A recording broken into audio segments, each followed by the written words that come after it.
Hello, YouTubers. How's it going today? I hope just wonderful for everybody. It's going to be different for me. This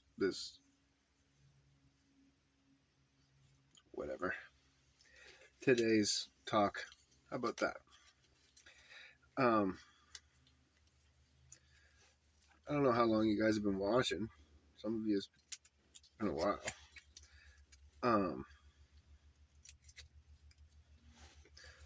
In around 2017, maybe 16, I was having a really bad day.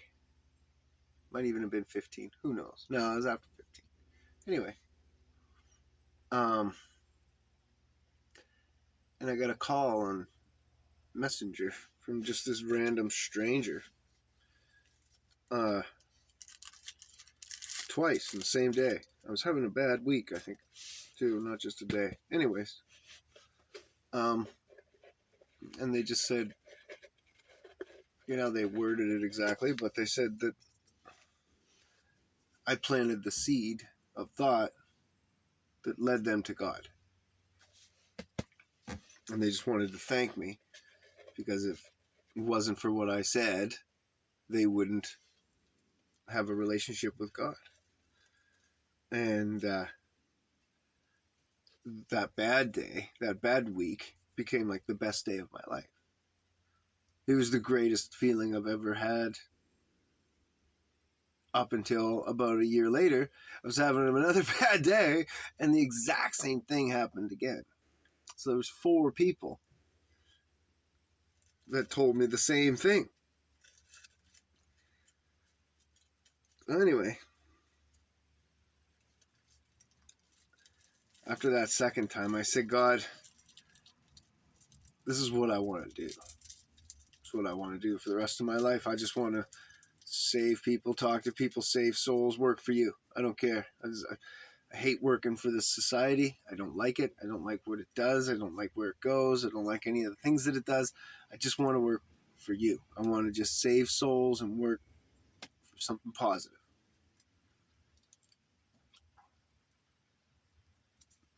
The message I received was I needed to be tested. I was young as a Christian at the time. Anyhow, maybe 10 years or something into it. So a couple years went by, and he said, give away all your possessions and get ready. Now, God speaks through subtle messages, thoughts, church services. You'll just get the same message from different sources over and over and over again. And it's like, okay, no, this is something. This is God. All right, I'm going to get ready.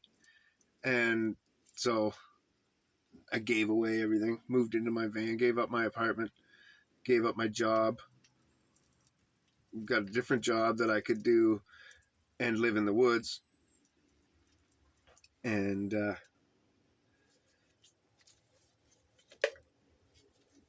excuse me. And I got ready and I waited.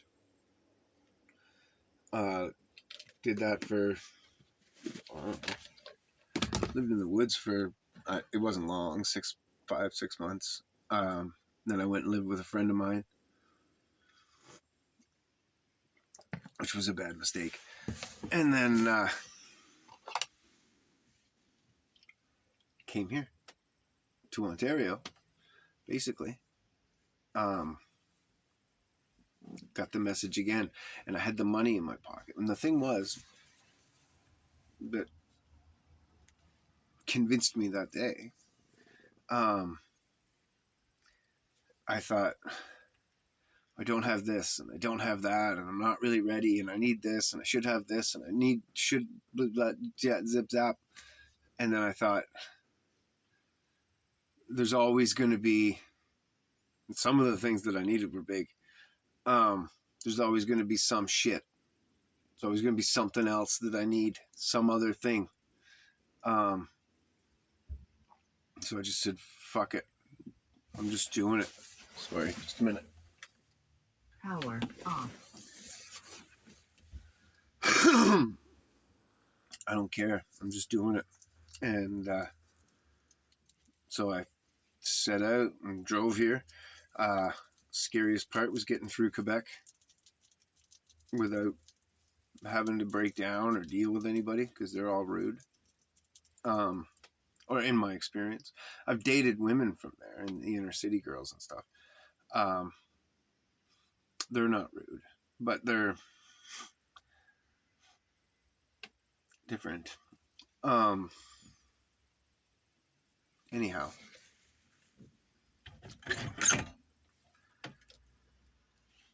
uh, made it here. When I gave my life to God all that time ago, I, and I said, I'll go anywhere, I'll do anything. Wherever you need me to go, you just tell me and I'll do it. Um, and I'll give up whatever I have to give up and whatever. And all that's still true. Made an agreement. Um, but I said, if you could, along the way, give me some time to hang out with my son and get to know him more because we've had a rocky experience over the last while. And I won't get into it. But anyway, so he gave me a whole year here, and it was the perfect age. And everything over that year, everything went perfect. Made it here, got here, and his mother couldn't have been nicer. Um, things just were working out that way. He was at an age where he still wanted to lay on the couch and cuddle with me in my arm or whatever, and we could watch movies and whatever, right? And it was the first time that I'd watched TV in a couple 3 years, so that was neat to do it with him. And we watched a bunch of shows. He was watching like old Seinfelds and stuff like this from way back, and I thought that was kind of neat. Um, and then anyhow, so then we got a really good chance to bond, and now he grew right out of that in that year. Like he went from that to being 13, and the change was dramatic, right? And he's like a little man now, and he just wants to hang out with his buddies, and I'm sure he's into girls or boys or whatever, and he's not talking about it yet. He's at that age, he's a little shy, but whatever. I talked to him about it a couple times, and I don't expect answers. I just, like I do with you guys, once in a while I'll just talk. It's hard to find the right words when I'm with him. I think about him all the time. He's always on my mind. Every time I'm talking to somebody or when I'm doing these videos, it's always about him. Everything I do is about him. I want to change the future of this whole fucking world for him, like for his whole generation.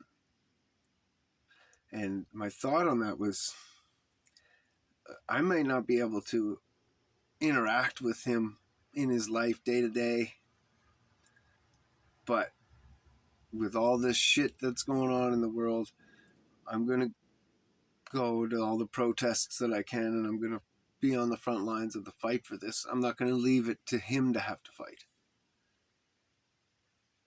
It's like our generation right now, about half of us or better aren't fighting this battle. A lot of people are just ignoring it is even there, and they're in denial totally that there's even a problem. Like they wouldn't even admit that the economy's bad. And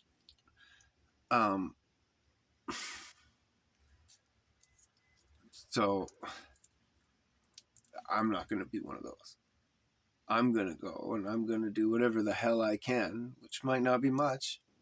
And so the best way that I thought that I could be of service in that way was linger longer, was my thought, which is I wrote a whole business plan on it. I've tried to set it up a few times and it just keeps falling apart.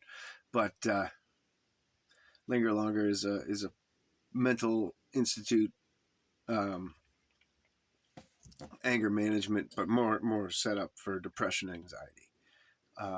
We have a plague of depression and anxiety in our society, and I know why. And I think I could help with a lot of people, um, by giving them, by opening a farm. It's all it is. It's just a farm, but it's part of an off-grid community, or an off-grid community in part of it. A large piece of land so that you could have walking trails all through there, and then have like the main house, a bigger building where all the meals would be eaten together as a community and stuff. But also there'd be rooms in there for patients, and not that they would be patients, but they'd be like volunteer people that would come there, or your family brings you there or whatever and says, or your doctor. I was really trying to sell it to doctors too. Could say, well, I think, you know, rather than going straight to pills, why don't we try sending you to this farm 2 days a week and see if you can work this out in your own head, and maybe just accomplish a job. Why don't you go there for however long, 1 day a week, and set it up with Jason, me, or whatever, and so that you could be, like I would take a job and not work on it unless you're there, and it would be our job that you and I would do, that in the end it would be your job. Like, you did it from start to finish. You were there every step of the way, and you built this pig pen, shed, doghouse, chicken house, garden, a piece of trail. You cut down a tree, cut it all up, split it all, and piled it for firewood. Even that, and you get to see your neat pile of firewood all piled up. Anything like that. And then if you're not capable of doing those kind of stuff, well, you would uh, have a lot of things like painting and classes of this nature, painting, music, guitar classes, have uh, anything like that. But then also have all the animals there so that you could also work with the animals, and then have the trails there so you could just go there and kind of just walk around and gain your thoughts in nature and feel safe on the trails or whatever, other people around, but not too many. And it's all these comfortable people that would be the type of people who would be like me, that would just want to be, okay, well, I'll give my whole life. I'll go live on this farm. I'll eat whatever the farm produces and whatever. And then, let's say, again, like, let's say you're like a lawyer or a doctor or whatever, but you love your job, but you hate this society. Well, you could still come live there and go to work every day, and just pay your share, kind of thing, that everybody else does, because other people pay through work and whatever, cleaning and looking after you, making your life easy when you get off work, and making it enjoyable living there, and you get to enjoy the classes and maybe teach a class, because that's another wonderful feeling, like to teach somebody something and be like, wow, like, look at him, he's doing it. I showed him how to do that, and now he's doing it. And I've apprenticed people, and then them be good at what you're showing them, and then you go and meet them years later, and they're really good at it, and it's like, wow, man, yeah, I remember you didn't know shit back in the day. That's cool. And I remember teaching you whatever it was, right? Just some little pieces of your stepping stones of your career. Right? So all these things would fight depression. The job well done, the sense of accomplishment, and then also just being around that kind of people, because it's like-minded people that all are going to think like you and feel like you and have had the same problems as you and don't fit into the society just like you. And also, you could just go and like make friends with a cow or sheep or goat or fucking donkey or whatever. Animals make the best of friends for some people, and they do. And I love animal. I like making a friend with an animal as much or more than I do with people.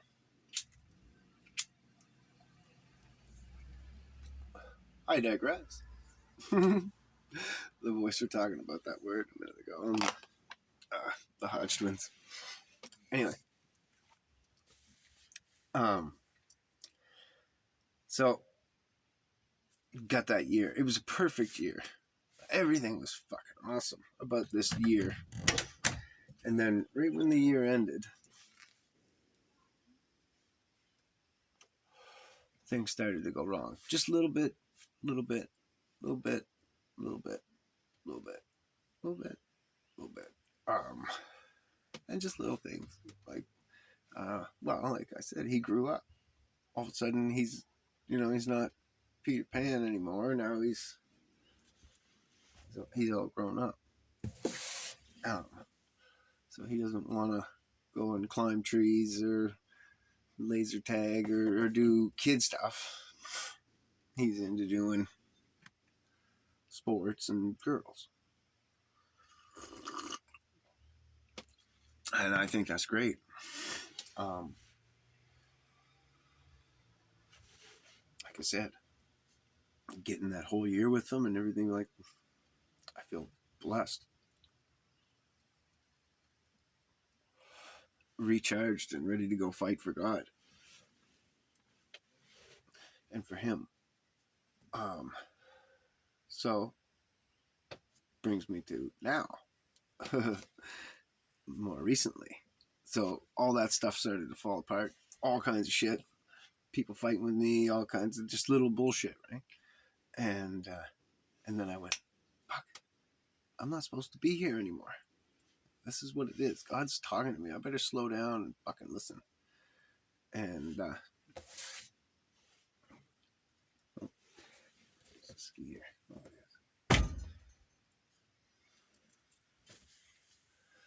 And I said, I better listen to what he's talking about and get on board. And prayed about it a bunch of times. Told him I'm ready.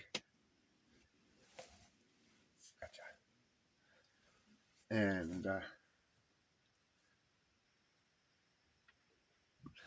And then he sent me the Hawaii trip, which is amazing. The whole thing's amazing, but the main part of it is to take Bibles around to islands in the Pacific and talk to them about God, save souls. Perfect. That's exactly the full-time job that I wanted. I don't know how I'm going to make a pay doing it. I'm going to try everything.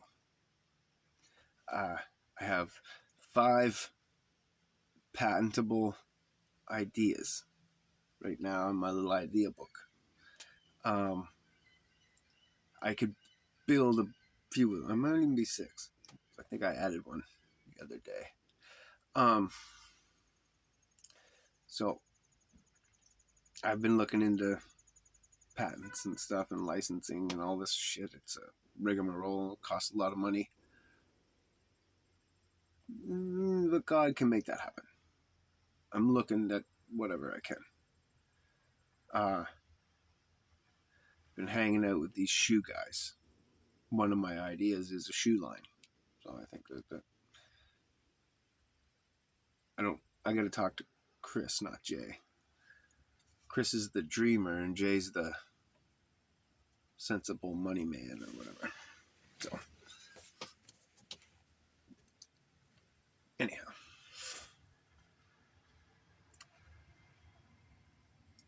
That'll work out. All I do is pray for faith, right? I don't need to see the money. I don't need to have it in my bank account. It doesn't need to exist right now. It'll manifest. The thing is that I just keep walking towards Jesus and walking the path. Excuse me. And the veils of problems or the storm of problems around me, the ocean of problems under my feet, I'll just walk over top of that water and through that storm, and it'll all just vanish as long as I have the faith to do it. It's not about, like I said, it's not about having the possession right now. I know it'll come.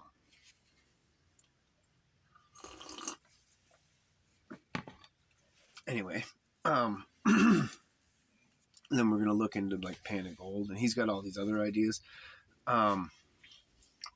which are wonderful ideas. Would be great, but I'm a Canadian and he's an American, so unless we go international waters, we're not getting away with fishing. Like he was talking about, trying to fish a tuna or something.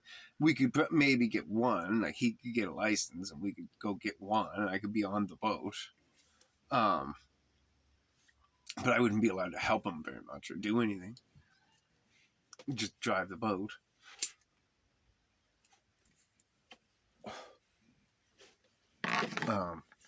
So unless we get out of, which is freaky, international waters, that's a long ways out.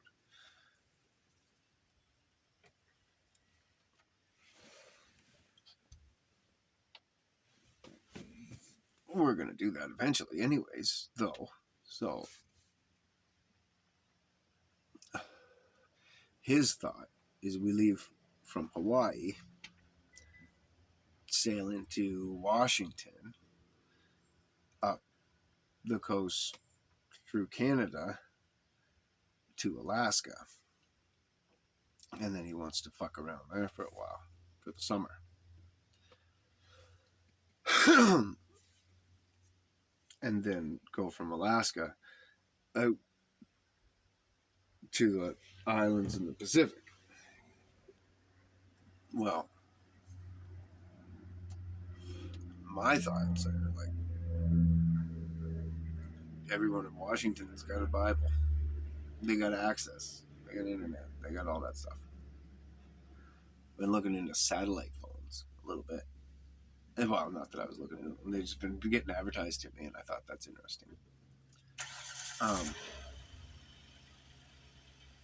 But why not just go out into the Pacific right away?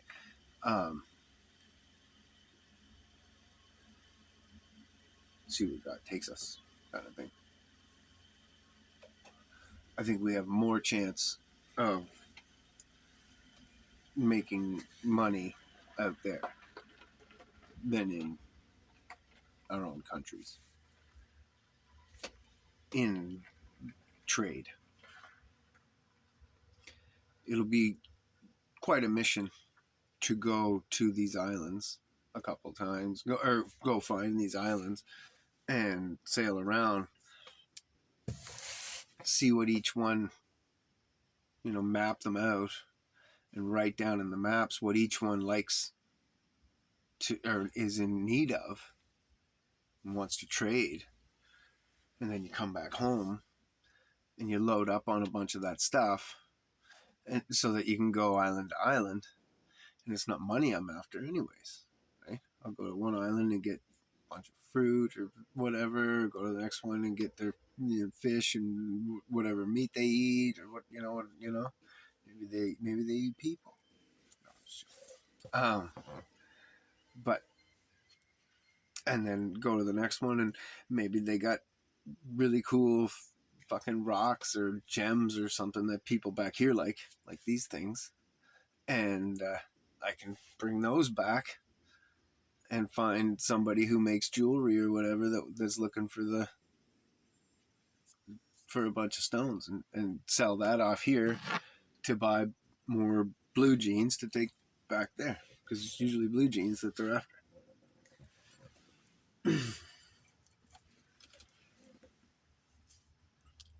So,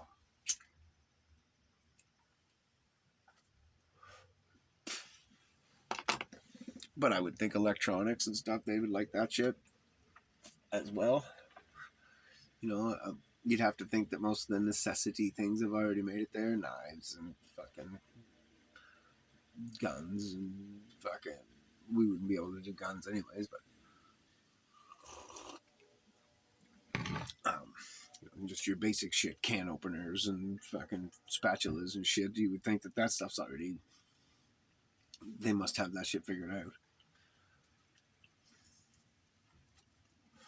But you never know, right? You might be able to go to the dollar store and fill your fucking boat. Bunch of shit, right?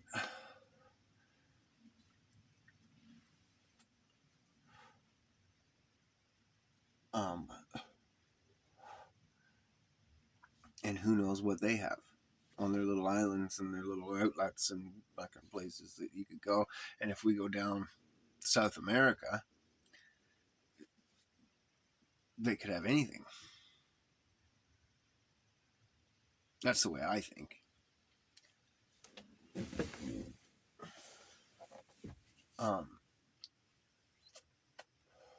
Especially like pretty rock wise. You could get natives or people around on the streets, whatever. He said, "Fuck, I got a boatload of jeans. You guys bring me rocks that are pretty. I'll give you jeans." They'd weight your fucking boat down with rocks pretty quick.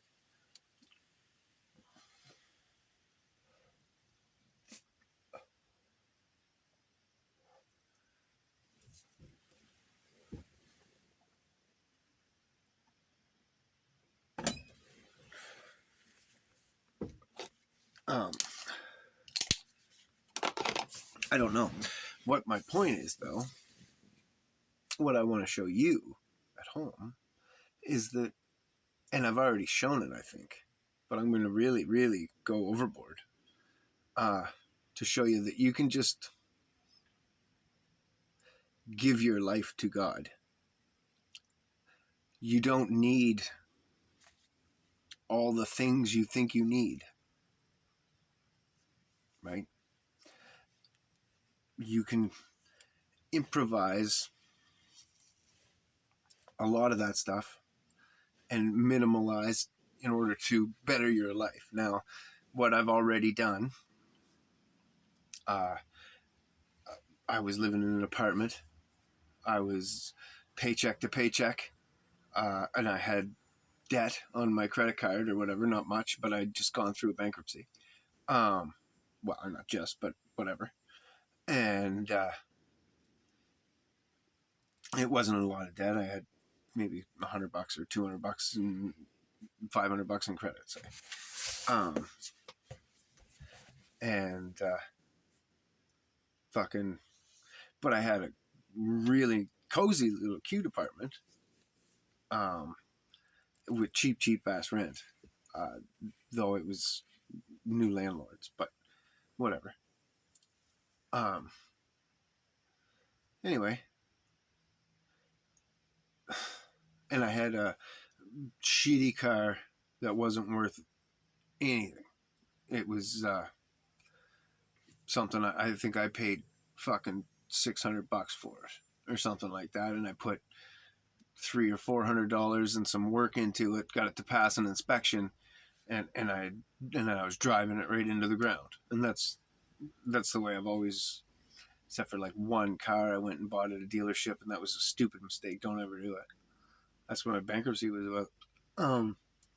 A part of it. Excuse me. So, way smarter to just own your own vehicle. Yeah, it breaks down. But to get it fixed, usually is what people pay extra in insurance and extra in their monthly payments and shit like that. Like, okay, so I need a new ball joint. Well, it's one car payment, and then I go 6 months or whatever and don't need anything, and then I need a tie rod end and some brakes or whatever, and I get that, and you need all that shit too on your brand new fucking car, right? The difference, I'm gonna need a whole new car, but in the meantime, I can take those monthly car payments, put them into my bank account, right? The other thing I've done at the time back then, I was paying for a bank account. Now I have a free bank account on Wealthsimple, which if you want, you can set up a savings account through them, and you get interest on your savings. But I went with Wealthsimple and Simply Financial. So if you go with Simply Financial, there's your banking place, and they're set up through CIBC Bank, which is an international bank, so they're known all over and they're like noticed by everybody as a bank. And but then I go to Wealthsimple for for buying cryptocurrency and for buying your stocks and options and things like that. But also, I set that up so you get a bank card from them, and you get if you put your paychecks in there, you get 3% interest on your paycheck on your balance. Sorry, and you get 1%. No matter what, you get 1% on any spending that you if you use your card. So if you put money in there and you use your bank card, then you get 1% back into your whatever account you choose. I put it into my stock account, and then let it build up a bit, and then I'll go look and I'll spend it on a stock, or I'll spend it on a crypto or whatever, and spread it around.